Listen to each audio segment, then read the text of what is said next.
রাজ্যের যে কোনো একটি স্কুলকে মডেল স্কুল হিসেবে গড়ে তুলতে শিক্ষা দপ্তরের আধিকারিকদের নির্দেশ দিয়েছেন মুখ্যমন্ত্রী ডাক্তার মানিক সাহা। আর এই স্কুলকে অনুসরণ করে রাজ্যের অন্যান্য স্কুলগুলোকে মডেল হিসেবে তৈরি করতে বলেছেন তিনি।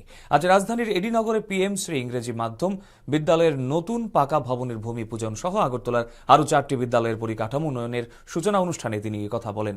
5টি বিদ্যালয়ের নতুন ভবন নির্মাণ সহ পরিকাঠামো উন্নয়নে 29 কোটি 12 লক্ষ টাকা ব্যয় হবে।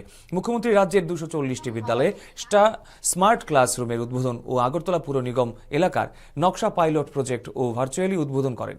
রাজ্যে প্রতিটি বিদ্যালয়ে নজরদারি বাড়ানো সমস্যা নিয়ে তদারকিরও নির্দেশ দিয়েছেন মুখ্যমন্ত্রী। তিনি নির্দিষ্ট সময়ের মধ্যে গুণগত মান বজায় রেখে পরিকাঠামো উন্নয়নের কাজ শেষ করতে আহ্বান জানিয়েছেন। অনুষ্ঠানে মেয়র দীপক মজুমদার, স্থানীয় বিধায়ক মীনারানী সরকার, কর্পোরেটর অলোক দাস সহ বিদ্যালয়ের প্রধান শিক্ষক ও অন্যান্য শিক্ষক ও অভিভাবকরা উপস্থিত ছিলেন।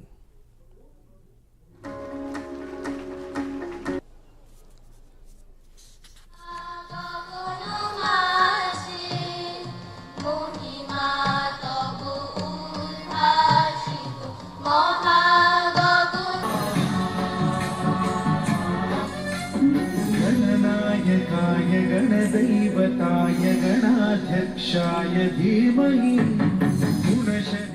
একটা মডেল স্কুল আপনি তৈরি করুন।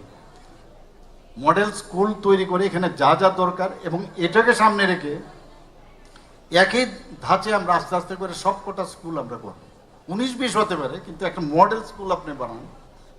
গভর্নমেন্ট এত পয়সা খরচ করে যদি মডেল না বানাতে পারে, মডেল হসপিটাল এখন আমরা বানাচ্ছি।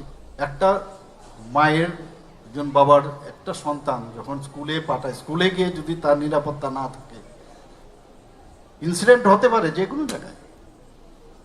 তো এর জন্য নজর রাখা খুব প্রয়োজন যে মিড ডে মিল প্রপারলি দেওয়া হচ্ছে কিনা, ঠিক সময় মতো দেওয়া হচ্ছে কিনা, বেঞ্চ অনেক জায়গায় ভাঙা বেঞ্চ, ফার্নিচার ঠিক আছে কিনা, ইভেন প্রিন্সিপালের রুমটাও প্রপার আছে কিনা, টিচাররা যারা আছেন সেখানে তারা ঠিক মতো অ্যাটেন্ডেন্স টিচারদের আছে কিনা, সব রিপোর্ট আমাকে দিতে হবে এবং সময় মতো আসছে কিনা এগুলো দিতে হবে। কারণ যারা আমাদের ভবিষ্যৎ তাদেরকে সুরক্ষিত রাখাটা এবং আমাদের, তারা এটা ইনভেস্টমেন্ট।